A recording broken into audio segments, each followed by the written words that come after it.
자, 여러분 시작합시다. 여러분 안녕하세요. 네, 안녕하세요. 네, 반갑습니다.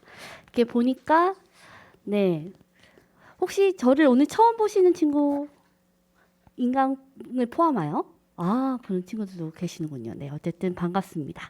제가 오랜만에 이제 여러분들이랑 만나서 수업을 하는 바람에 굉장히 긴장이 되고, 네, 굉장히 고민을 많이 하고 준비를 많이 하고 왔습니다. 일단 여러분들이 굉장히 초조한 이 시점에 여기에 와주셨으니까 그 부분 먼저 감사드리고, 그래서 이 시간이 여러분들한테 헛되지 않고, 그리고 오히려 이 시간을 쓴 다음에 여러분들이 이것을 바탕으로 올바른 방향 그리고 계획을 세우실 수 있도록 도와드리는 그런 시간을 갖도록 하겠습니다.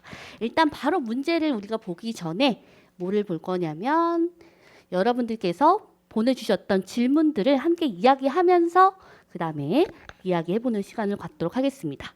오늘은 조금 편하게 들으시면서 무엇을 생각하셔야 되냐면, 그럼 난 앞으로 이 남은 시간에 어떤 공부 방향을 세워야 할까? 그게 굉장히 중요한 포인트예요. 지금 여러분들이 이제 모의고사철이 시작이 됐죠? 그러다 보니까 엄청나게 힘드실 겁니다. 아무래도 굉장히 많은 것들이 흔들리고 무너지고, 그래서 다시 세워야 하는 중요한 시점인 것 같아요. 내가 열심히 공부한 것 같고 이제 좀 뭔가 준비가 된 것 같은데 모의고사를 보니까 점수가 하나도 안 나와요.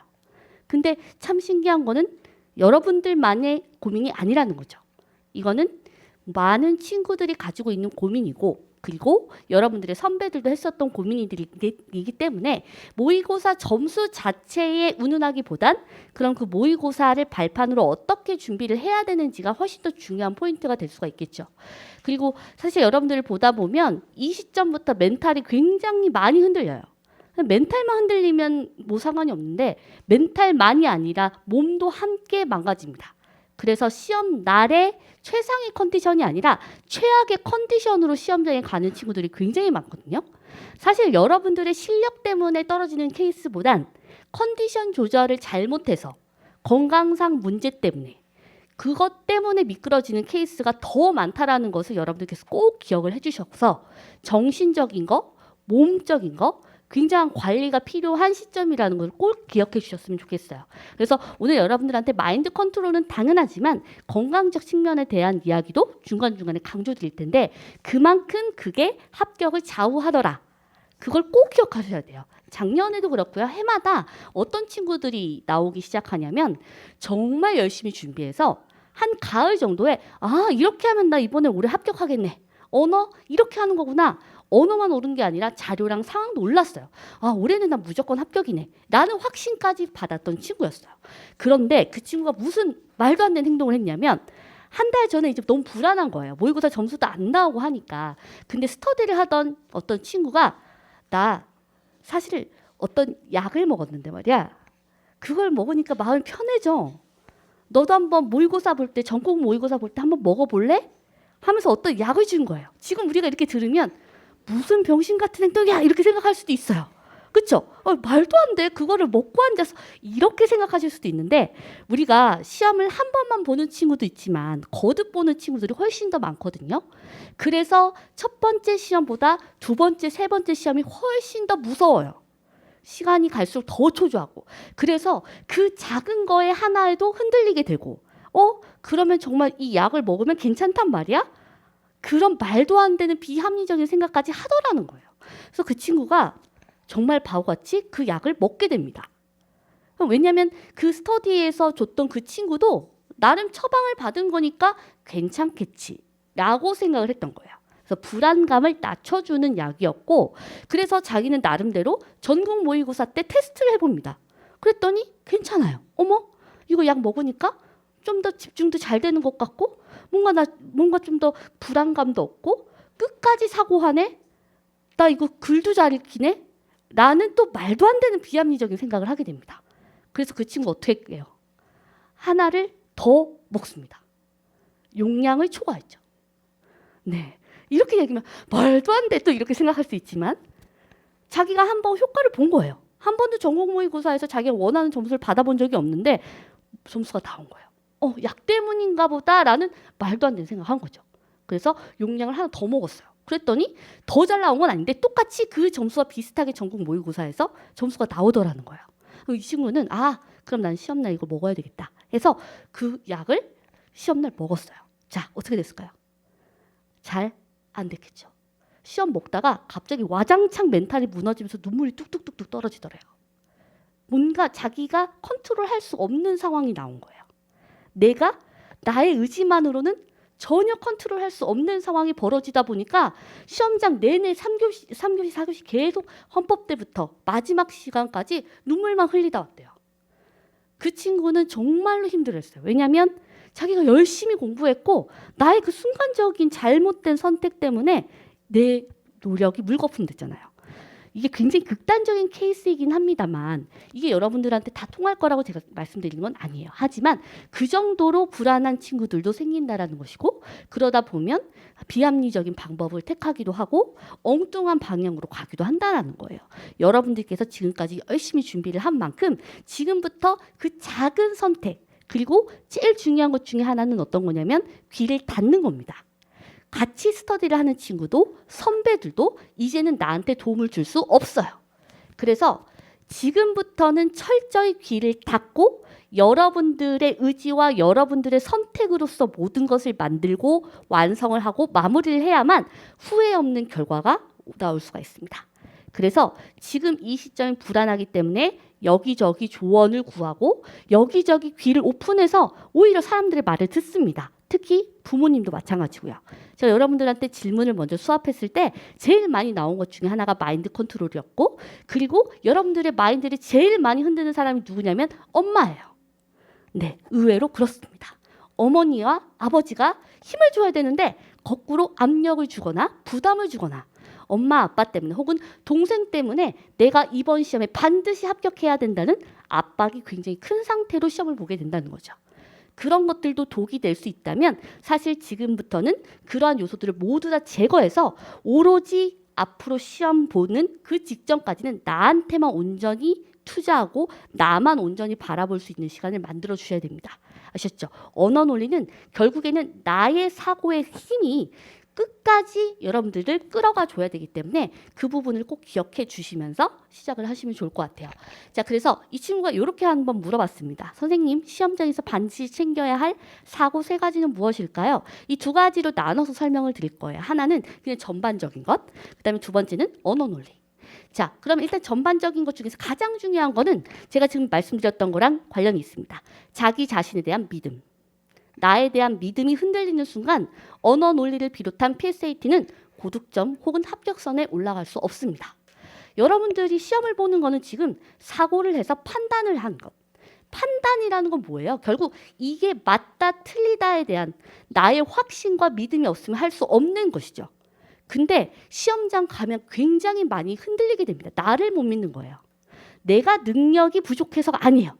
내가 논리적인 사고력이 부족한 사람이라서가 아니에요.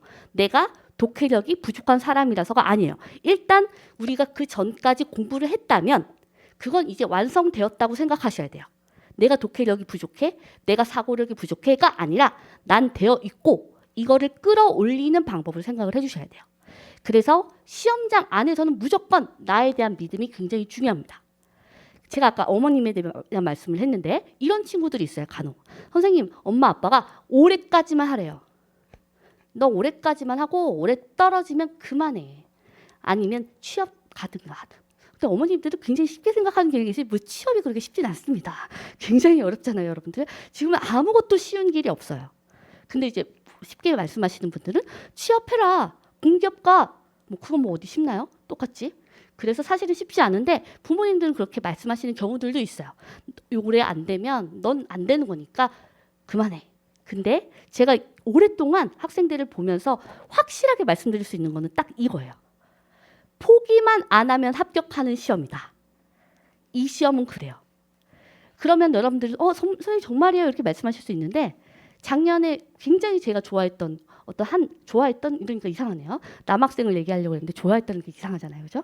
네. 근데 어쨌든 굉장히 그 뭐라 그럴까 잘할 수 있을 것 같은데, 이 친구 조금만 하면 될 것 같은데 자꾸 미끄러지던 굉장히 아쉬운 친구가 있었어요. 근데 그 친구는 전략을 어떻게 바꿨냐면 결국에는 5급인데요. 5급이 목표인데 선생님 그럼 저는 7급부터 도장을 깨겠습니다. 해서 7급 시험부터 도전을 다시 했어요. 5급을 몇 해 떨어지고 나서. 그래서 7급 최종 합격을 하고 그 다음에 다시 5급 시험을 봐서 작년에 최종 합격을 했어요. 네, 굉장히 멋진 학생입니다. 왜냐하면 자기의 그러한 한계들을 처음부터 높게 설정한 게 아니라 나는 지금 언어 논리가 굉장히 취약하구나. 그러면 나는 아래에서부터 7급이 쉽다라는 얘기가 아니라 밑에서부터 내가 뭔가 25문제, 20문제도 제대로 못 풀면서 무슨 내가 40문제를 풀어 라고 생각을 한 친구고 그렇다면 차근차근 밟아간다 라는 전략으로 다시 바꾼 거예요. 그러면 그 친구는 5년이 걸린 겁니다. 5년. 왜냐면 미끄러지는 시간이 있었기 때문에 누군가는 5년이라고 하면 5년 동안 해서 5급 도전해? 라고 바보 같은 사람은 얘기할 수 있어요. 하지만 여러분들의 가치상 최고의 시험을 여러분들 계속 도전을 하시는 거기 때문에 시간적인 측면이 1년이 더 걸린다고 해서 부족한 사람이 아니라는 거예요. 그래서 나에 대한 믿음이 굉장히 중요하고 그 친구는 어쨌든 포기하지 않으면 나는 된다. 이거를 가지고 있는 친구였어요. 그래서 올해가 내가 조금 힘든다고 하더라도 난 언젠가 포기하지 않으면 할 수 있다라는 믿음을 가지시고 혹시라도 어머님께서 그런 말씀을 하시면 이렇게 말씀하세요. 엄마 나를 믿어주세요. 이렇게 나를 믿어주시면 언젠가는 해낼게요. 저 할 수 있어요. 이렇게 한번 말씀해 보세요. 그게 말로써 하기가 민망하다면 카톡으로 저를 믿어주세요. 이렇게라도 하고 그 다음부터 시험 보실 때까지는 연락 끊으세요. 네. 왜냐하면 그 전에 이게 감정의 요동이 치면 안 되기 때문에 그렇게 해서 그 말에 책임을 지기만 하면 됩니다. 당장 올해가 아니더라도 언젠가 난 포기하지 않으면 무조건 할 수 있어. 난 할 수 있는 사람이야. 라는 생각을 가지고 도전을 하시기 바랍니다. 그래서 시험장에서도 나에 대한 믿음이 굉장히 중요한데 선택지를 보다 보면 굉장히 흔들릴 겁니다. 판단이 안 되는 거거든요. 많은 학생들이 그래요. 언어 논리 볼 때 이게 O인지 X인지 판단이 안 돼요. 그래서 거기서부터 와장창창 무너지기 시작하거든요. 근데 저는 그런 문제가 생기면 오히려 얘를 제대로 깨부셔야지 뒤에 부분부터 페이스를 찾을 수 있다라고 생각을 합니다. 이건 많은 친구들이 경험한 이야기예요. 예를 들면 1번 선택지를 딱 읽었어요. 근데 한 번에 읽었는데 문장이 무슨 말인지 딱 정리가 안 될 때가 있어요. 그럴 때는 이 문장이 이 1번 선택지가 정답이 아니어도 좋으니까 O인지 X인지 한번 명확하게 판단을 해야지만 결국 여러분들이 앞으로 보게 될 많은 그런 선택지에 대한 판단에서 머뭇거리지 않고 정확한 판단을 하실 수가 있거든요. 그래서 시험장에서는 진짜 용기가 필요합니다. 두 번째 마인드는 용기예요. 그래서 내가 시간이 조금 지체되더라도 어쨌든 해결하려고 노력하는 그 용기가 필요합니다. 그 용기가 없으면 쫄리는 거거든요. 어떻게 시간 없어. 나 지금 1번 풀고 있는데 1번 선택지도 제대로 못하고 있어 하는 순간 와장창 무너지는 거거든요. 그게 아니라 투자야. 나 여기에서 제대로 판단하게 되면 그 다음부터는 술술 풀릴 거야 라는 용기를 가지셔야지만 순간적인 그러한 장애물이 있다고 하더라도 뒤에 부분에서 속도를 마구 내실 수가 있어요. 근데 거기에서 그냥 마음이 쫄리니까 몰라 대충 2번, 3번 2번도 판단 안 했는데 그냥 3번 읽거든요. 4번 그냥 읽고 그러다 보면 그게 이제 누적이 돼서 언어뿐만이 아니라 상황까지도 다 연결이 되게 되는 거예요. 언어 논리가 1교시라는 게 굉장히 큰 의미가 있고 언어 논리가 고득점인 게 문제가 아니라 언어 논리에서 깨부수고 가야지만 자료 해석, 상황 판단까지 여러분들이 실력 발휘를 하실 수가 있는 겁니다. 용기 있게 내가 어려운 지문이 순간적으로 탁 나온다고 하더라도 선택지를 한번 읽었을 때 제대로 판단이 안 됐다고 하더라도 가장 비효율적인 방법으로 해결하고 가주셔야 돼요. 예를 들면 손으로라도 하는 친구들이 있더라고요. 근거가 잘 안 보이는 거예요. 그러니까 막 손으로라도 어떻게든 찾아서 요거 지문 누르고 선택지 눌러서 이거는 이거니까 X 이렇게 정확하게 판단하면 그 다음부터 계속 그걸 하지 않아도 뭔가 자기의 자신감도 생기고 페이스도 찾을 수 있다는 이거예요. 그래서 나에 대한 믿음, 그 다음에 순간적으로 지체된다고 하더라도 포기하지 않을 수 있는 용기, 굉장히 추상적이고 굉장히 유치한 단어지만 그게 있으면 여러분들이 무너지지가 않아요. 세 번째는 포기하지 않는 거예요. 진짜 되게 너무 당연한 얘기죠. 근데 우리는 의외로 어느 순간부터 생각하냐면 한 첫 장부터 망했다가 나와요. 시험장 가본 친구들은 아시겠지만 망했다라는 생각을 생각보다 많이 합니다. 첫 페이지 딱 피는데 앞에서 친구들이 옆에서 막 넘겨요. 그 넘기는 거에 와장창 멘탈 날라갑니다. 나는 지금 아직 1번도 제대로 명확하게 못 풀고 있는데 옆에 있는 내가 막 신나게 막 이상해요. 보면 왜 이렇게 되게 신나게 넘기는 것 같고 되게 자신 있게 넘기는 것 같고 그 뒤에는 들리지도 않는 것 같은데 첫 페이지 넘기는 소리가 굉장히 거슬리거든요. 그럼 거기에서 무너지는 친구들이 있어요. 그래서 저는 지금은 이제 시험장에 못 들어가지만 예전에 시험장 들어갔을 때는 그땐 그렇게 생각했어요. 그래, 너 떨어졌어. 이렇게 바꿔서 생각했습니다. 나의 경쟁자 아웃. 오히려 이렇게 생각했습니다. 오히려 너 그렇게 빨리 풀었지? 빨리 푸는 시험 아닌데 너 망했네. 그러고서 그냥 집중했어요. 어떻게 해서든지 나를 위해서 나만을 위한 사고로 끌어들였어요. 그냥 억지로라도 말도 안 돼도 좋으니까. 그래서 옆에 있는 친구가 내 경쟁 상대가 아니라는 것을 항상 기억해 주셔야 돼요. 옆에 있는 친구 때문에 떨어지는 것도 아니고 앞에 있는 친구 때문에 떨어지는 게 아니고 그냥 내가 못해서 떨어지는 거예요. 그렇지 않나요? 그렇죠? 내가 못해서 떨어지는 거지 옆에 있는 친구가 잘해서 앞에 있는 애 때문에 빨리 넘기는 쟤 때문에 내가 망한 게 절대 아니라는 거예요. 그래서 여러분들께서 끝까지 포기하지 않고 나는 할 수 있어. 어쨌든 다 풀지 않아도 좋으니까 나 공부한 거 아까워서라도 해낼 거야 라는 생각으로 하세요. 아까우니까. 나 아까운데 대충 풀고 오잖아요. 1년을 여러분들이 어떻게 힘들게 보냈는데 너무 아깝지 않으세요? 제가 가끔 여러분들 이렇게 시험지 이렇게 보면 그런 친구들이 있어요. 진짜 열심히. 선생님 저는 너무 밑줄 치는 게 많아서 밑줄을 줄이는 게 최고의 목표여서 엄청 열심히 했어요. 그 친구가. 그러더니 갑자기 시험장 가니까 멘탈을 놓은 거예요. 그랬더니 그 전 해보다 더 밑줄이 많아서 나중에는 자기가 밑줄 친 것 때문에 지문이 안 보이는 거예요. 선택지를 판단해야 돼. 그 정도로 막 밑줄을 친 거죠. 그러니까 뭔가 내가 이 시험장에서 여태까지 이 시험장을 오기 위해서 준비했던 포인트라는 게 분명히 있을 텐데 그거를 놓아버린 상태에서 시험을 보다 보니까 예전보다 더 못한 상태로 그런 상태로 시험을 보는 친구들이 굉장히 많았다는 거예요.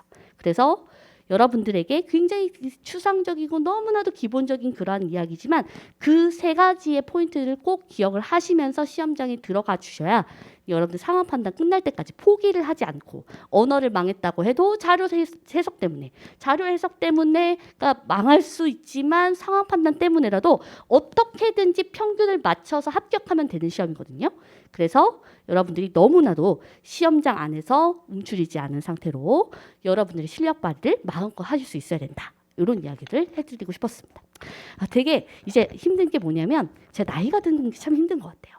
왜냐하면 예전에는 이제 저도 여러분들과 비슷한 마인드의 MZ세대, 여러분들 MZ세대잖아요. 뭔가 MZ세대로서 좀 더 공감대도 많이 형성이 되고 막 이랬는데 제가 이 특강 하기 전 일주일 전부터 뭘 고민했냐면 여전히 난 꼰대구나. 넌 이제 꼰대가 됐구나. 이런 생각이 너무 슬픈 거예요. 그래서 조금 많이 슬펐습니다만 그래서 여러분들의 선배들 그리고 얼마 전에 시험 봤던 친구들한테 새해 인사 겸 해서 연락을 많이 했어요. 많이 해서 얘기를 많이 들었고 거기에서 이제 공통된 이야기들이 있을 거예요. 그런 이야기들을 오늘 많이 전해드리도록 하겠습니다. 자, 그래서 제일 중요한 것들을 이야기했는데 사실 이거와 함께 지문을 보면서 이제 이야기를 할 거예요. 최후의 수단으로 잘 찍는 방법이라는 굉장히 중요한 질문을 하셨습니다. 찍으면 물론 안 되겠죠. 물론 안 되겠지만 그래도 내가 지문에서 어쨌든 찍어야 된다면 어떻게 찍어야 하는가? 근데 물론 저는 그런 거는 원하지 않습니다. 막 1번 쭉 찍고 3번 찍고 막 보니까 1번이 적어. 그러니까 1번을 찍어야 되겠어. 뭐 이런 거. 그런 것들은 사실 저는 당연히 여러분들이 원하는 답은 아닐 거라고 생각하고 두 가지를 좀 말씀드리고자 해요. 첫 번째는 지문의 유형을 먼저 떠올려야 된다. 우리가 배운 거를 활용해야 되니까. 지문의 유형을 먼저 생각해야 되고 두 번째는 핵심에 대한 생각을 다시 한번 해보되 어쨌든 찍는다라는 건 핵심 파악을 못했다라는 거니까 선택지의 앞머리를 통해서 추론형 선택지를 찾는 겁니다. 두 가지입니다. 하나는 지문의 유형을 떠올려서 지문의 유형과 맞는 선택지를 매칭해서 빠르게 찍는 거. 그다음에 두 번째는 선택지의 앞머리를 끊어서 선택지 그 자체가 추론형인지 아니면 그 일치 부합형인지 이 부분을 판단하는 겁니다. 그걸 지금부터 한번 볼게요.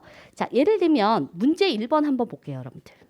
자, 지금쯤 되면 사실 기출문제 워낙 많이 보셨을 테니까 기출문제에 대한 뭐 정답을 모르거나 그러진 않으실 겁니다. 하지만 우리가 기출을 다시 보는 거는 기출에 대한 어떤 방향과 그리고 여러분들 궁금하신 그런 포인트들을 재점검하는 시간이라고 생각하시면 좋을 것 같아요. 자, 오늘 수업이 처음인 친구들도 있겠지만 제가 먼저는 일단은 수업을 들었다라는 것을 어느 정도 깔고서 설명을 좀 드리도록 하겠습니다. 오늘 수업이 처음인 친구들은 필기를 잘 해가면서 혹시 납득이 안 가는 부분들이 있다면 질문을 좀 해주시면 좋을 것 같아요. 자, 일단 1번부터 한번 볼게요. 1번을 딱 보는 순간 사실 1초 만에 지문의 유형이 나와야 돼요. 근데 지문의 유형별 전략 독해를 우리가 그렇게나 많이 연습을 했는데 이상하게 시험장에 가면 지문의 유형을 판단을 안 해요. 그냥 읽기 시작합니다. 저는 그게 진짜 너무너무 아까워요. 작년에 진짜 잘하던 친구가 소수집중 수업 하고서 그 다음에 끝나고서 저를 이제 만났어요. 근데 저는 알고 있어요. 저한테 연락을 안 했다는 건 이놈의 자식이 제대로 못 봤구나. 이걸 이제 알고는 있었지만 연락해 이렇게 기다리고 있었거든요. 근데 이제 그 친구를 딱 만났어요. 근데 그 친구가 저기서 멀리서부터 시험지를 이렇게 꾸겨가면서 오더라고요. 그 얘기는 뭐겠어요. 배운 대로 안 했다라는 거죠. 그래서 제가 물어봤어요. 다시 시험지 보니까 뭐가 제일 억울하세요? 라고 물어보니까 그 친구가 하시는 말씀이 선생님, 저 지문의 유형 하나도 안 봤고요. 선택지 추리기 하나도 안 했어요. 왜 그랬는지 모르겠어요. 라고 이야기를 하시더라고요. 근데 우리가 지금 이 시점에서 제일 의식하면서 연습해서 시험장에서 제일 잘 써먹을 수 있는 게 그거거든요. 지문의 유형은 사실 글을 명확하게 읽지 않아도 빠르게 직관적으로 찾아낼 수 있는 겁니다. 지금도 어때요? 첫 번째 단락 딱 보니까 작은 따옴표 눈에 딱 띄죠. 작은 따옴표는 무조건 강조라고 했습니다.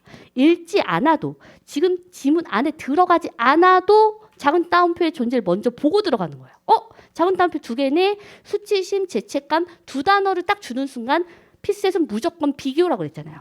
2대상 이상이면 무조건 비교예요. 이거 2개 비교하라는 얘기구나. 그 다음에 무슨 사고 떠올라야 돼요? 둘 중에 뭐가 더 중요할까? 그러면 수치심이랑 죄책감 중에서 둘 중에 뭔가가 필자가 강조하는 게 있을 텐데 뭘까?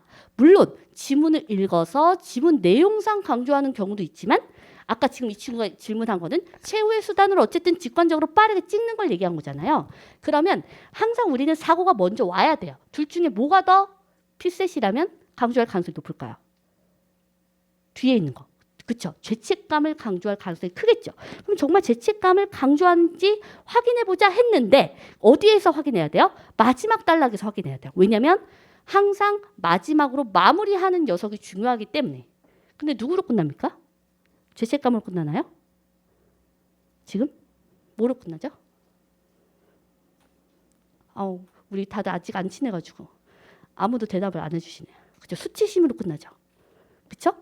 내가 사실은 죄책감일 거라고 먼저 예측을 했더라도 예측에 대한 답이 틀려도 괜찮아요. 왜냐하면 예측했다는 게 중요해요. 질문이 있다는 게 중요한 겁니다. 내가 뭐가 궁금한지 질문이 있다는 게 항상 중요해요. 수치심일까? 죄책감일까? 죄책감일 거야. 어이구 근데 아니네 해도 좋으니까 그 질문을 가지고 예측하고 확인하는 과정이 필요한 겁니다. 그럼 이 글이 만약에 여러분들이 읽기가 싫었어요. 혹은 긴장이 돼서 안 읽혀. 그럼 저라면 그럴 것 같아요. 둘 중에 뭐가 더 중요할까? 마지막으로 끝나는 게 수치심이네. 그렇다면 수치심이 결국 들어가 있는 선택지가 답일 가능성이 높겠네. 그 다음 우리가 배웠어요. 비교형 지문에는 선택지가 어떤 게 더 매력적일까요? 하나가 주인공인 한 대상을 가지고 있는 그런 선택지보다 두 대상을 비교하는 선택지가 훨씬 더 매력적일 거 아니에요. 그럼 1번부터 5번까지 쑥 보는 겁니다. 비교형인 선택지랑 그렇지 않은 선택지를 먼저 보는 거예요. 어떤 게 지금 비교를 하고 있죠? 지금 1번 선택지 보다 나오고 있죠. 그 다음에 5번도 달리 나오죠. 그렇죠? 그러면 다른 걸 찍어도 2, 3, 4번 찍으면 절대 안 된다는 얘기예요. 내가 이 지문에서 찍어도 2, 3, 4번을 찍으면 안 된다고요. 우린 배웠으니까. 절대 그걸 찍으면 안 되고 1번과 5번을 붙들어야 돼요. 내가 지문에 안 읽혔어. 그러면 지문 읽기 포기하고 1번, 5번이 답이 맞는 게 뭔지 확인한다는 느낌으로 지문을 꾸역꾸역 올라가도 좋으니 두 개로 죄송해요. 제가 얼마 전에 독감이 걸렸어가지고. 네, 목이 메입니다. 제가 이렇게 목이 메일 때까지 여러분들한테 강조하니까 절대 잊으시면 안 돼요. 1번이랑 5번 안에서 해결을 해야 되는데, 자, 여기에서 저는 한 번 더 줄일 수 있다고 생각합니다. 우리가 배웠잖아요. 앞머리, 선택지의 주어 부분을 한번 끊고 그 주어 부분이 추론형스러운가 아닌가를 생각하면 돼요. 근데 지금 5번 어때요? 죄책감은 이라고 나오는 순간 얘 아니죠. 얘는 매력도가 너무 떨어져요. 제가 항상 말씀드리는 것처럼 선택지에서 지문에 쓰여져 있던 그러한 명사들을 그대로 들고 오는 경우, 그런 경우는 매력도가 현저히 떨어집니다. 쉬워지거든요. 그냥 죄책감이구나 이렇게 생각하게 만드는 선택지는 매력도가 떨어지고 답이 아닐 거예요. 여러분들이 한번 꼬아지네, 꼬았네 라고 생각하는 선택지가 보통 매력적인 선택지일 거고 걔가 답일 거예요. 근데 우리 실전에서 어떤 생각하죠? 꼬이면 걔를 버립니다. 판단을 안 해요. 꼬이네. 이거 안 되겠어 하면서 다른 선택지로 가주시죠. 절대 그게 아니라 오히려 꼬일 때 얘네 이런 생각을 하셔야 돼요. 얘야 얘. 그래서 제가 변태같이 그런 애들 좋아하라 그랬잖아요. 날 어렵게 만들어. 뭔가 사고가 꼬였어. 이 녀석이 답이네 라는 생각으로 1번으로 확 좁혀줘야 돼요. 자, 만약에 이 생각을 안 하고 들어갔다고 합시다. 이 문제 자체가 어려운 건 아니에요. 그러면 문제 자체가 쉽냐 어렵냐의 문제보다 실전에서는 쉬운 문제를 누가 더 얼마나 가볍고 별거 아니게 풀어내느냐 이게 포인트예요. 그렇죠? 제가 항상 강조하는 거 지금 이 시점에 선생님 기출 어떤 거 봐야 돼요 하면 오히려 지금은 쉬운 거 보세요 라고 말씀을 드립니다. 내가 봤을 때 지문이 그냥 술술 읽히는 거. 왜냐하면 지금쯤 되면 독해력을 갈아엎기에는 굉장히 어려워요. 내가 지금 읽었을 때 조금 어려운 지문은요. 실전 가서도 비슷한 문장 수준과 비슷한 소재로 쓰여졌을 때 어려울 가능성이 굉장히 커요. 그거를 역전시키는 건 굉장히 어려워요. 근데 그거를 하지 말란 얘기가 아니라 전략적으로 내가 술술 읽히는 지문들이 있고 빠르게 판단되는 선택지들이 있어요. 걔를 전략적으로 남들보다 빠르게 풀 수 있으면 엄청나게 시간을 버실 수 있을 거예요. 그 번 시간으로 어려운 문제에다가 투자를 하는 거죠. 여러분들이 요번에 제일 많이 질문을 주셨던 문제 중에 하나가 39, 40, 19번, 20번이에요. 그 문제를 빨리 풀 수 있을까요? 저는 그거 아니라고 생각해요. 그 문제를 정말 너무나도 막 가볍게 풀 수 있는 사람은 드뭅니다. 19, 20, 39, 40은 항상 한 문제 정도, 둘 중에 한 문제 정도는 조금은 시간이 필요합니다. 차분히 추론의 과정을 밟아야 되기 때문에 시간이 걸릴 수밖에 없는 문제들이 배치되어 있어요. 근데 우리는 욕심이 많아서 그 문제를 빨리 풀려고 하거든요. 근데 그게 아니라는 것을 제가 항상 말씀드렸어요. 그 문제는 시간을 써야 풀 수 있는 문제예요. 그러니까 실전 가서도 시간이 걸린다고 압박을 갖는 게 아니라 이 문제는 시간 쓰라는 거구나. 그럼 그 문제는 비효율적인 방법을 통해서라도 어떻게든 풀어야 돼요. 밑줄을 더 쳐도 좋고 써도 좋아요. 어떻게든 여러분들이 시간을 써도 풀 수 있게, 맞을 수 있게만 가주시면 돼요. 그러니까 지금과 같은 이런 문제에서 시간을 완전히 줄여서 어려운 문제, 시간을 써야 하는 문제에다가 시간을 배분을 해주라는 얘기예요. 자, 이 지문에서도 굉장히 쉬운 문제인데도 불구하고 만약에 이 지문을 그냥 다 읽고 풀었다고 하면 최소 2분 30초에서 3분 가까이 썼을 겁니다. 왜냐하면 이게 비교형이지만 두 번째 단락, 세 번째 단락에서 의미를 잡을 때 피셋 단어도 많고 중요해 보이는 단어들이 많아요. 지금 끝나고 보니까 지문이 쉬워 보이는 거지 실전에서 읽기 시작하면 밑줄 치고 싶은 것들도 굉장히 많고 정리하고 싶은 것도 굉장히 많은 지문입니다. 그러다 보니까 아까 같은 사고를 먼저 하지 않으면 강약 조절을 하기가 어려워져요. 그러니까 제가 이 사고를 먼저 하라고 말씀드린 거예요. 무슨 얘기냐면 지문을 읽기 시작해서 무슨 내용이지? 라고 생각하는 순간 망한 거라고 그랬어요. 제가 수업 시간에 항상 강조했습니다. 우리 시험 지문은 무슨 내용이지? 이런 내용이구나. 이런 원리구나. 아하 하는 순간 끝난 거예요. 좋은 쪽이 아니라 나쁜 쪽으로. 비효율적으로 빠지고 있다는 거거든요. 그게 아니라 우리는 얼마나 큰 틀에서 읽어내고 필요한 정보만 쏙쏙 골라 읽느냐 이게 포인트였잖아요. 그래서 우리가 모의고사를 보다 보면 이 시점 되면 그 가장 기본적인 것들을 놓치고서 글을 읽기 시작해요. 그래서 내용적 측면에 몰입을 하게 되고 정리하는 거에 급급해져요. 아, 죄책감은 이거구나. 수치심은 이거구나. 이거를 정리하는 거에 더 큰 의미를 두더라고요. 그게 아니라 아, 지금 이 단락에서는 두 개를 비교하고 있네. 근데 이걸 더 강조하고 있네. 이게 선택지로 이런 식으로 나오겠네가 더 중요한 포인트지. 수치심은 이런 내용이네. 이런 키워드가 중요하네. 이게 더 중요한 포인트가 아니라는 거예요. 자, 이 얘기를 한번 더 지문을 보면서 얘기를 한번 해볼게요, 여러분들. 자, 지문을 볼 때도 강약 조절을 해야 된다고 했습니다. 그럼 어디가 제일 중요할까요? 여기에서는 비교형이라고 했잖아요. 그럼 이제 구조를 딱 보면 첫 단락에서 수치심과 죄책감 있다라는 거 우리 확인했죠. 그러면 첫 단락이 중요할까요? 두 번째 단락이 중요할까요? 지금 두 번째 단락이 훨씬 중요하죠. 왜냐하면 뭐 때문에? 그러나 때문에. 우리가 지문을 스캔하는 방법 이런 것들도 수업 시간에 했었어요. 근데 이것도 직관적으로 시험장 가면 굉장히 많이 써먹을 수 있는 방법이에요. 이 친구가 지금 질문한 것은 잘 찍지만 여러분들이 그렇게 아예 안 읽고 찍는 경우는 드물어요. 어쨌든 지문님을 한 번은 훑어보시거든요. 이런 애구나. 이런 애인데 나 못 읽어. 읽다가 혹은 안 읽혀. 이렇게 해서 포기하는 경우들이 더 많아요. 그럴 때는 잠시 멀리 두고서 지문의 유형을 질문한다든지 단락의 앞머리를 보면서 전체적인 구조를 잡으시는 거예요. 지금도 보면 첫 단락보단 두 번째 단락이 훨씬 더 중요하고요. 그 다음에 세 번째 단락에 위와 같은 이렇게 되어 있죠. 그러면 위와 같은이라는 건 앞에 있는 것들을 싹 모아주면서 정리해주는 부분이죠.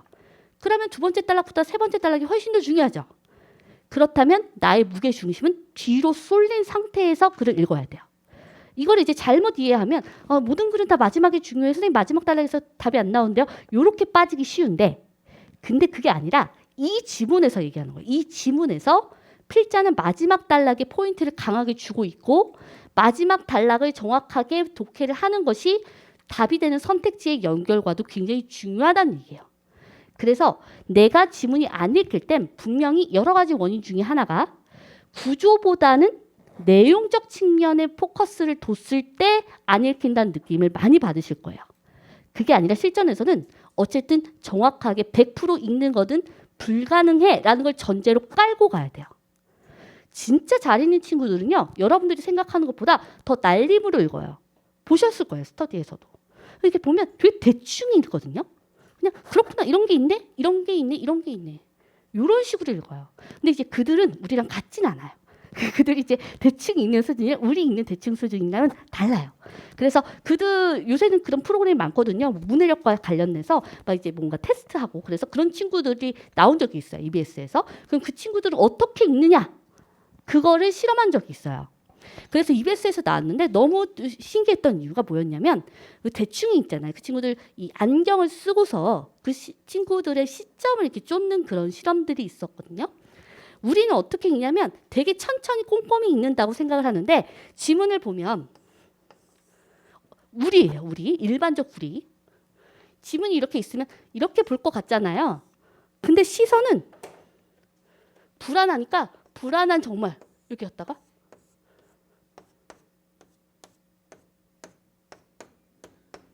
이렇게 돼요. 무슨 얘기냐면 생각보다 지문을 훅 받아서 이렇게 들어가서 이렇게 순차적으로 본다든지 체계적인 눈의 흐름이 있는 게 아니라 우린 선택지들이 있으니까 여기에 생각보다 시간을 많이 쓰고 있다는 거예요. 잘하는 친구들은 어떻게 가냐면 처음에 거시적인 걸 먼저 봐요. 전체를 봐요. 그런 다음에 이렇게 큰 덩이를 봐요. 이런 사이즈구나. 이런 녀석이네. 오케이. 들어가요. 요렇게 들어가거든요. 또 우리는 그냥 대중 없이 그냥 왔다 갔다. 그리고 생각보다 빈틈이 많더라는 거예요. 그 실험 결과에서. 그 친구들은 빨리 대충 보는데 어쨌든 지문에 빈틈 없이 모든 문장을 보고요. 우리는 급하니까 듬성듬성 읽는 게 많더라는 거예요. 그 차이가 굉장히 명확했어요. 그거는 실험 결과를 통해서 나왔거든요. 그래서 그 친구들이 했었던 건 언어 이해 지문을 가지고 하더라고요. 언어 이해랑 수능 지문을 가지고. 어쨌든 우리랑 비슷한 시험들이니까 시험을 우리가 볼 때 생각보다 전체적인 거시적인 거에 관심이 없고 내용적 측면에 관심이 있는 듯 하나 그것도 제대로 읽지 않고 내려오더라 라는 거죠. 그래서 항상 시험장에 들어가면 지문 전체를 훑어보면서 지문의 유형을 질문하고 구조를 먼저 보고 그래서 내가 어느 부분을 힘줘서 읽을지부터 먼저 판단하고 들어가 주시면 좋을 것 같아요. 그래서 이제 첫 번째 방법은 지문의 유형에 따라서 지문에 들어가지 말고 선택지를 먼저 추린 다음에 들어가자. 아, 비교형이네. 둘 중에서 마지막에 지금 수치심으로 끝나네. 수치심으로 끝날 가능성 커요. 1번에서 5번 보니까 비교형 1번, 5번이네. 1번이나 5번일 가능성이 큰데 나는 1번이 더 가능성이 높아. 그런 다음에 시작하란 얘기예요. 그러면 지문을 읽을 때도 1번을 조금 더 신경 쓰면서 하실 수가 있겠죠. 선택지를 먼저 보는 친구들의 경우는 내용적 측면도 보시면서 가실 수가 있겠죠. 그렇게 가실 수 있는 거고 그러면 이런 질문이 나와요. 선생님, 그러면 모든 지문을 이렇게 합니까? 그게 아니어도 돼요. 막힐 때만 이렇게 해도 돼요. 내가 약한 지문, 내가 싫어하는 소재 그런 지문들이 분명히 있거든요. 그럴 때만이라도 이러한 방법을 가지고 접근을 해주시면 막히는 그러한 어떤 순간을 해결할 수는 있겠죠. 그래서 그거 말씀드리도록 하겠습니다. 자, 그러면 두 번째 단락부터 세 번째 단락을 지금부터 한번 볼 겁니다. 자, 항상 단락의 앞과 뒤를 힘줘서 읽는다라는 원칙은 꼭 기억을 해주셔야 되는데 첫 번째 문장 한번 보세요. 그러나 이 두 가지 감정은 어떤 측면에서는 확연히 구분된다. 첫 번째 단락은 공통점이었고요. 그렇다면 그러나를 먼저 본 사람이라면 첫 번째 단락에서 공통점 정리했을까요? 안 했을까요? 안 했어요. 그냥 공통점이 있다는 거네 하고 넘어가는 거예요. 그렇게 과감해져야 돼요. 아, 그렇다는 거네. 공통점이라는 거네. 그 다음에 두 번째 확연히라고 해서 의도적으로 강조해 주니까 차이점이 더 중요하다는 거네. 공통점 몰라도 돼. 이렇게 탁 던져버려요. 첫 단락이 끝났어요. 자, 두 번째 단락에 볼 때 확연히 구분된다. 차이점이야. 그 다음에 근본적인 차이는까지 하니까 그때 확신을 가져도 돼요. 그래. 차이점 중요해. 차이점 가지고 나올 거야. 라는 생각을 해주셔야 되겠죠. 자, 그런데 여기에서 보면 구조를 잡을 수 있는 중요한 문장이 나옵니다. 자, 부정적인 자기평가에 직면한 상황에서 부정의 범위가 어디까지인지 그리고 이 상황을 어떻게 심리적으로 처리하는지 등에서 극명하게 드러난다. 이렇게 보고 나니까 의도적 강조가 너무 많죠. 확연히 근본적인 극명하게 하는 순간 여러분들은 차이점에서 답이 나오겠구나라는 생각을 해주시면서 안도를 하시고 지금 제가 구조적 측면이라고 했는데 두 가지의 기준을 줬잖아요.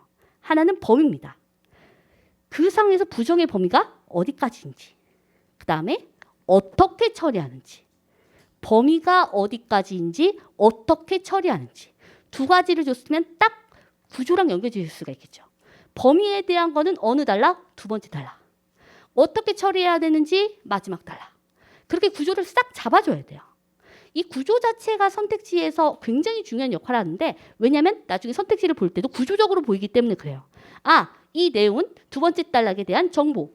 이 내용은 세 번째 단락의 정보. 그래서 이게 조합된 선택지니까 정보의 조합이니 추론형 선택지구나.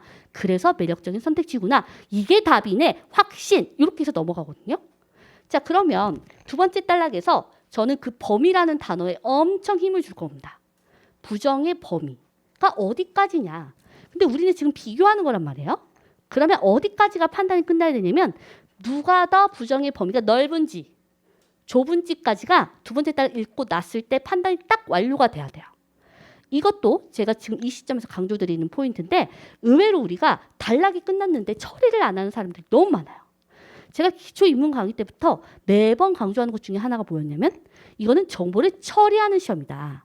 정보를 이해하는 시험이 아니라 정보를 빠르게 처리하는 거다라는 것을 계속 강조드렸어요. 근데 우리는 정보를 어떻게 하냐면 그냥 읽고 그냥 누적만 시켜요. 테트리스처럼. 그러다 보니까 나중에 선택지 판단할 때 그때 가서 처리하려고 하니까 늦어요. 무슨 얘기냐면 다시 와서 처리해도 되겠지만 그럼 이미 늦는다고요. 그래서 단락별로 중요한 정보들이 있을 땐 그 자리에서 처리를 내 사고를 통해서 처리를 하고 넘어가 줘야지만 선택지 판단이 빠르다. 라는 것도 기억해 주시면 좋을 것 같아요. 제가 이렇게 설명을 하면서 아마 수업 들었던 친구들은 처음 듣는 얘기는 아닐 겁니다. 하지만 지금 뭐 해야 되냐면 아하 그랬지 나 이거 까먹고 있었어 라는 걸 옆에다가 적어두셔야 돼요. 자기의 그런 기록에다가 아 나 지금 이거 안 하고 있었네 라는 거를 계속 기록을 해주셔야 돼요. 그래야 그걸 기준으로 이제 모의고사나 지금 앞으로 여러분들의 그런 정보들 처리할 때 어떤 기준으로 해야 될지 공부 계획을 세우실 수 있습니다. 자, 그 다음에 구조 안 보는 사람 너무 많다고 했습니다. 구조 안 봤다. 내가 이 문장 보면서 구조 생각 안 했어. 라고 하면 다시금 생각해 봐야 되는 거죠. 자, 그 다음에 죄책감을 읽고 수치심을 읽습니다. 근데 이제 죄책감으로 끝났어요. 그러면 그럼 정말 죄책감이 중요한가? 라는 생각을 하면서 아직은 잘 끝까지 안 갔으니까 그런 생각을 하시면서 부정의 범위가 누가 더 큰지를 생각해 주셔야 되겠죠. 근데 여러분 읽으셨으니까 죄책감의 경우에는 자아의 부분적인 문제가 되기 때문에 타격도 제한적이고 해결 방안을 찾는 것도 상대적으로 용이하다라고 되어 있어요. 그러니까 죄책감이 훨씬 더 범위가 적구나 좁구나. 그리고 그거에 비해 수치심이 훨씬 더 넓구나. 이 두 가지를 다 하기보단 둘 중에 하나만 잡는 게 훨씬 더 나아요. 왜냐면 헷갈리거든요. 그러니까 죄책감은 더 좁아, 더 적어, 범위가 더 적구나. 요렇게 의미 처리를 하고 가주셔야 된다는 얘기예요. 제가 아까 말했던 정보의 처리는 그런 겁니다. 여기에선 그런 워딩이 없잖아요. 그렇기 때문에 여기 있는 죄책감이 훨씬 더 적습니다. 범위가 더 적습니다. 이런 얘기를 안 하는 이유는 뭐예요? 선택지에서 나올 거기 때문에. 선택지를 예측하는 독해를 우리는 하자라고 했었고 출제자의 의도대로 생각하면서 읽자라고 했었잖아요. 그게 그 능동적인 독해이고 출제자의 의도대로 정보들을 여러분들이 처리하면서 읽는 방식입니다. 자, 그 다음에 마지막 단락 갔어요. 자, 그래서 위와 같은 두 감정이 서로 다른 자기평가 방식은 사후 감정 상태 및 행동 방식에도 상당히 다른 형식을 낳게 된다. 도라는 거에다 한번 동그라미 쳐주시고 이게 이제 열거죠. 그러니까 앞에 하나 던졌다라는 거고 차이점. 여기에서도 차이점 하나 던지겠다는 거죠. 그럼 여기에서 이제 선택지를 상상할 수 있어요. 두 번째 단락에 나왔던 차이점. 세 번째 단락에 나왔던 차이점을 조합한 게 답이 되는 선택지가 될 수도 있겠구나. 배운 거 활용하라고요. 그런 생각을 해야 돼요. 안에 들어가는 내용, 즉 아까 제가 말씀드렸던 것처럼 두 번째 단락의 핵심 내용, 세 번째 단락의 핵심 내용을 조합한 선택지가 추론형 선택지에서 답이 될 가능성이 높잖아요. 그럼 여기 있는 박스에 대한 그 키워드가 명확하게 안 잡혀도 괜찮다는 얘기예요. 내용적 측면이잖아요. 여기에서는. 그거보다 더 중요한 건 이 두 개 박스를 조합한 게 답일 거구나 라는 생각을 하시는 게 훨씬 더 시험에 유리한 출제자를 생각한 접근 방식이다 라는 겁니다. 자, 그래서 세 번째 단락 한번 볼게요. 그래서 봤더니 죄책감과 그 다음에 또 수치심이 나오는데 여기서도 읽는 게 중요한 게 아니라 구조가 먼저 궁금해야 되죠. 굉장히 비효율적인 친구들은 죄책감은 부정적 평가의 원인이 된 특정한 잘못이나 이렇게 읽고 있죠. 그게 아니라 죄책감 동그라미 치는 순간 그럼 수치심 어딨어? 먼저 구조를 딱 보고 끊어. 그래서 여기서부터 여기까지가 죄책감이구나. 여기서부터 여기까지가 수치심이구나. 딱 구조를 먼저 보시는 게 훨씬 더 중요하다고요. 그래야 강약 조절을 하고 여러분들께서 내가 더 힘줘서 읽어서 어디를 중점적으로 봐야 될지가 결정이 되는 거죠. 근데 그렇게 안 하면 죄책감을 쭉 읽다가 죄책감 정리가 안 돼서 막 무서워 죽겠는데 그때 또 수치심이 나와가지고 나 어떻게 이렇게 되거든요. 그렇게 되지 않게 구조를 싹 잡아줍니다. 만약에 실전에서 안 읽힌다. 그러면 하나만 저대로 읽으면 돼요. 두 개 중에 비교 대상 중에 죄책감을 정확하게 읽든가 수치심을 읽던가 둘 중에 하나만 읽어도 나중에 비교 포인트 잡으면 되거든요. 무서워하지 말고 선택하시면 됩니다. 지문을 실전에서 다 읽으려는 욕심은 하시면 안 돼요. 할 수가 없거든요. 우리가 못 읽는 게 아니라 그냥 실전에 할 수가 없는 거예요. 그래서 이거 할 수 없다 그랬지? 잘하는 사람들도 그렇게 안 읽는다고 했지? 라는 걸 계속 생각하시면서 실전에서 내가 죄책감 딱 읽었는데 남는 게 없어. 그러면 다시 앞으로 돌아가면 안 돼요. 돌아가지 말고 뒤에 차라리 수치심을 보면서 거꾸로 추론해버리고 나와버려요. 그렇게 여러분들 글을 읽으시면 됩니다. 자, 그래서 저는 거의 수치심 중심으로 읽었을 것 같아요. 봤더니 친절하게 정리해 주는 게 그러므로예요. 자신에 대한 부정적 평가를 보다에다가 한번 세모 쳐볼까요? 그렇다면 수치심이 아닌 죄책감은 자신에 대한 부정적 평가를 만회하려고 한다는 거잖아요. 그러니까 앞에 죄책감에 대한 내용을 완전 열심히 안 읽었어도 내가 수치심을 선택해서 이 문장만 정확하게 읽으면 앞에서 중요한 내용들이 처리가 되는 거네요. 그러니까 선택하는 거에 대한 여러분들 두려움 갖지 말고 차라리 효율적으로 하나를 딱 선택해서 제일 중요한 문장을 딱 선택해서 거기에서 의미 처리를 하는 것이 훨씬 더 여러분들한테 도움이 되실 수가 있어요. 자, 여기에서도 저라면 거기를 멈추시고 앞에 있는 애는 자신에 대한 부정적 평가를 만회하려고 하는데 수치심은 그게 아니라는 거네. 만회 안 하고 은폐하거나 회피한다라는 거네. 그러면 사실 마지막 단락에서 이 문장만 읽어도 충분히 의미 처리하는 데도 무리가 없게 되는 거죠. 그죠? 되게 우리가 잘 아는 단어들, 선택과 집중이라는 것도 우리 시험에서는 다 적용이 될 수밖에 없어요. 그래서 내가 하나의 단락 안에서도 어디를 그냥 과감하게 버리고 어디에다가 집중해서 확 들어가느냐가 굉장히 중요한 강약 조절, 시간적 측면에서도 뿐만 아니라 선택지에 대한 여러분들의 접근에도 굉장히 수월하게 연결이 될 수가 있으니까 그거를 꼭 기억해 주시면 좋을 것 같습니다. 자, 그래서 저 이렇게 딱 왔어요. 근데 마지막에 보니까 수치심으로 끝났어요. 자, 저의 경우에는 항상 선택지를 넘어가기 전에 이렇게 지문 읽었잖아요. 그럼 한 번 더 지문으로 올라갑니다. 그래서 저는 그 두 가지의 펜을 들고 갔습니다. 항상 그냥 이제 연한 그 볼펜 혹은 연필을 가져가고 하나는 색이 있는 거를 항상 가지고 갔어요. 왜냐하면 의외로 지문을 읽을 때 집중이 안 될 때도 굉장히 많고요. 읽었는데 기억이 안 될 때도 있고 굉장히 떨려가지고 글자가 막 흩어질 때도 있고요. 더 심할 때는 막 공황장애 오는 것처럼 눈앞이 깜깜할 때가 있거든요. 그래서 그럴 때 색연필이나 좀 더 두꺼운 펜, 나의 환기를 시켜주고 조금 더 집중을 할 수 있게 다른 펜을 사용을 해서 그 포인트를 다시 잡습니다. 그래서 지문을 딱 읽었을 때 내 머릿속에 키워드가 잘 안 박힐 경우, 모든 지문에서 그렇게 하라는 얘기가 아니라 그런 경우에는 색연필을 들어서 두 번째 단락에 핵심 키워드 동그라미 치고 세 번째 단락에서 동그라미 치면서 아하, 여기에서는 자기 평가의 부정의 범위가 얘가 더 적었지. 그리고 얘는 얘는 회피하는 거구나. 이렇게 한번 더 접고 그 다음에 넘어가요. 그거는 이제 저는 이제 뭔가 지문에서 제대로 정리가 안 됐다라고 느끼면 선택지에서 엄청 흔들리는 타입이에요. 사람마다 조금 다를 수는 있습니다만 저는 지문 딱 읽었는데 이게 무슨 얘기지? 읽긴 읽었는데 머릿속에 하나도 안 남아. 이러면 약간 공황 같은 게 와요. 그래서 막 당 딸리는 듯한 느낌이 들면서 선택지를 봤는데 여러 번 읽었는데도 그 선택지의 문장이 안 읽히는 거예요. 그런 경우를 저는 많이 경험을 해서 그런 경우에는 아까 제가 얘기했잖아요. 용기가 필요하다고. 다시 올라가서 이렇구나 저렇구나 한번 정리하고 내려옵니다. 근데 그거를 학생들한테 시켜봤어요. 그럼 굉장히 시간이 많이 걸릴 것 같잖아요. 의외로 시간이 안 걸립니다. 1초, 2초밖에 안 돼요. 왜냐면 이미 여러분들이 지문 읽었기 때문에 다시 중요한 거 이렇게 찝고 내려간다고 해서 막 몇 분이 흐르고 그것 때문에 뭐가 안 되고 그러지가 않아요. 그러니까 걱정하시지 마시고 이거 내가 한 번 더 정리하고 가야 되겠구나 라는 생각을 가지시고 한 번 더 지문으로 위로 가서 키워드를 찝고 내려간 다음에 한번 선택지 봐보세요. 그럼 선택지가 더 잘 보이는 경우도 생기실 겁니다. 자, 그래서 답이 된 선택지 1번에서 우리가 앞머리를 딱 끊는다고 하면 잘못을 감추려는 사람은까지로 끊을 수가 있겠죠. 그렇죠? 그러면 잘못을 감추려는 사람이라는 걸 보는 순간 이미 너무 매력적이에요. 왜냐면 잘못을 감추려는 사람이라는 단어를 지문에서 준 적이 없으니까. 지문에 준 적이 없죠. 그럼 지문에 있는 내용으로 한번 번역을 하란 얘기잖아요. 그러는 순간부터 매력적인 거예요. 꼬이는 순간부터 이거 한 번 더 번역을 하라는 거구나 하는 순간부터 매력적인 거고 그러면 잘못을 감추려는 사람은 이라는 걸 읽는 순간 여러분들 두 가지의 키워드가 떠올라야 되겠죠. 수치심이냐 죄책감이냐 그거를 빠르게 번역을 하시면 돼요. 잘못을 감추려는 사람은 이거 마지막 단락의 핵심이죠. 회피 그 다음에 은폐이니까 여기에서는 수치심입니다. 수치심으로 주어가 빠지는 순간부터 또 확신이 들죠. 얘가 답인가 보다라는 생각을 하면서 보시는 거예요. 그럼 더 집중이 잘 됩니다.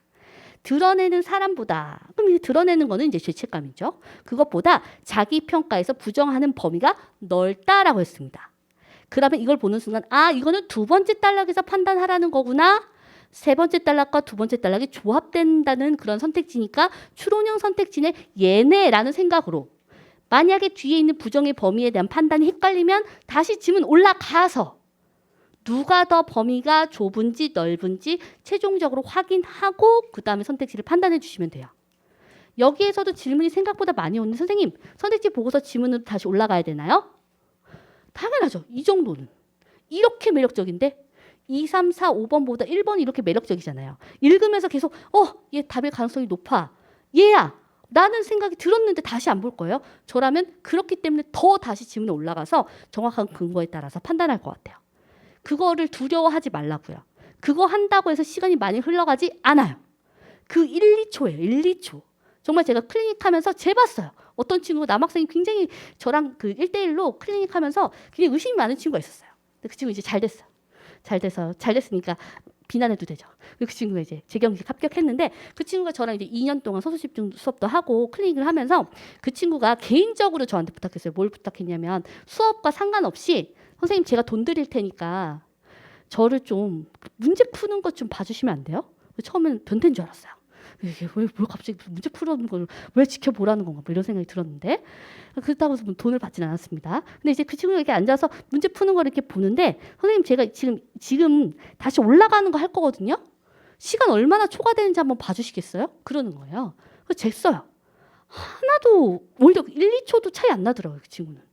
그러면서 스스로 막 되게 짜증을 내면서 저한테 짜증냈다는 게 아니라 시간이 별로 안 걸리는군요. 이렇게 하면 되는군요. 그동안 선생님을 못 믿었어요. 이러고 갔어요. 그 친구가. 너무 솔직한 친구죠. 너무 솔직하고 그렇지만 그 친구는 스스로 그때 자기가 스스로 깨닫는 거죠. 진짜 생각보다 내가 다시 지문에 올라가서 밑줄 치고 확인하는데 그렇게 시간이 안 걸리네? 자기가 납득이 되니까 이제 그렇게 하시게 된 거예요. 그 회에 합격하셨어요. 물론 여러분들도 아시다시피 점수가 드라마틱하게 올라야 되는 친구들도 있지만 그 친구는요. 한 문제 차이였어요. 항상. 한 문제, 두 문제 차이. 그래서 언어를 되게 싫어했어요. 저를 되게 싫어하고. 제 수업을 계속 듣는데 뭔가 되게 시원하게 될 것 같았는데 자꾸 한 문제 때문에 떨어지니까. 근데 정말 별거 아닌 그 사소한 습관, 아까 말씀드렸던 것처럼 한 번 더 올라가는 거가 불안해서 하지 않았던 거 하나 고쳤는데 결국엔 두 문제 더 맞아서 합격을 하셨거든요. 그러니까 여러분들이 오늘 수업 듣다 보면 맞다 이런 거 있었지 하는 거 중에서 다 하실 필요 없고 내 머리를 막 치는 게 분명히 한두 개는 있을 거예요. 나 작년 시험장에서 이랬었는데 맞다 나 공부하는 내내 이거 신경 쓰면서 공부했었는데 이거구나 하는 것들이 있을 거예요. 지금부터 시간이 많이 없기 때문에 여러 가지 포인트를 다 한다고 하면 저는 말릴 거예요. 딱 하나만 한 녀석만 파는 거예요. 지문의 유형 보고 선택지 추리는 거 이게 내 거다라고 싶으면 그것만. 그리고 그게 아니라면 제가 말씀드렸던 그런 사소한 습관들 중에서 나한테 필요한 게 있다면 그거 하나만. 이렇게 해서 딱 잡아서 그 놈만 파야지만 여러분들이 시험에서 합격하실 수가 있어요. 전체를 다 세팅을 해야 합격할 수 있는 건 아니에요. 항상 말씀드렸던 것처럼. 자, 그래서 지금 답이 되는 선택지 1번입니다. 가끔 이런 친구가 있어요. 선생님, 제가 1번이 답인 것 같았는데 갑자기 사고가 꼬인 거예요. 자기 평가에서 아까 분명히 제가 생각했을 때는 부정의 범위가 더 적다고 그랬는데 갑자기 얘가 넓다고 하니까 순간적으로 갑자기 꼬이면서 뭐지 했어요. 하면 제가 아까 얘기했죠. 변태처럼 더 좋아야 된다고. 지문에서 더 드러난 거는 마지막에 지금 두 번째 단락에서 죄책감이 훨씬 더 드러난 거잖아요. 그랬으면 그걸 더 한 번 더 꼰 거예요. 취재자는. 그러니까 계속해서 사고를 한 번 더 역전시키고 여러분들을 혼란하게 하고 지문에 그대로 쓰여진 바가 아니고 한 번에 더 추론의 과정을 거치게 만드는 선택지가 있으면 그게 답일 거라는 생각을 하시고 끝까지 파되 만약에 그런 경우가 있어요. 파도 안 될 것 같다. 그럴 경우가 있잖아요. 내가 다시 돌아가서 뭘 한다고 해도 못할 것 같아 라는 확신이 또 들면 과감하게 그냥 1번을 찍고 가야 돼요. 1번을. 과감하게 1번을 찍어야 되는데 제가 이걸 왜 강조하냐면 의외로 여러분들의 심리가 어떠냐면 1번이 판단이 안 됐잖아요. 매력적인 건 알겠는데 판단이 안 됐으니 2번인가? 이러면서 다시 2번을 가요. 그래서 또 2번을 보고 있어. 3번을 가고 4번을 가고 5번을 가고 그렇게 되거든요. 그래서 엉뚱한 걸 찍고 나와요. 의외로. 굉장히 많은 친구들이. 그래서 내가 1번 선택지가 우리가 배운 거에 따라서 여러모로 매력적이어서 내가 달려들었는데 근데 선생님 포기하지 말라고 했으나 지금 내가 달려든다고 해서 안 될 것 같다라는 판단이 들면 거기에서 그냥 여러분들은 1번을 찍고 나오시는 겁니다. 판단이 안 됐다고 하더라도. 근데 저라면 이거는 너무 매력적이라서 안 찍을 수가 없는 선택지인 것 같아요. 그만큼 매력적인 선택지다. 자, 2번으로 한번 가보도록 하겠습니다. 2번도 너무 쉬운 문제인데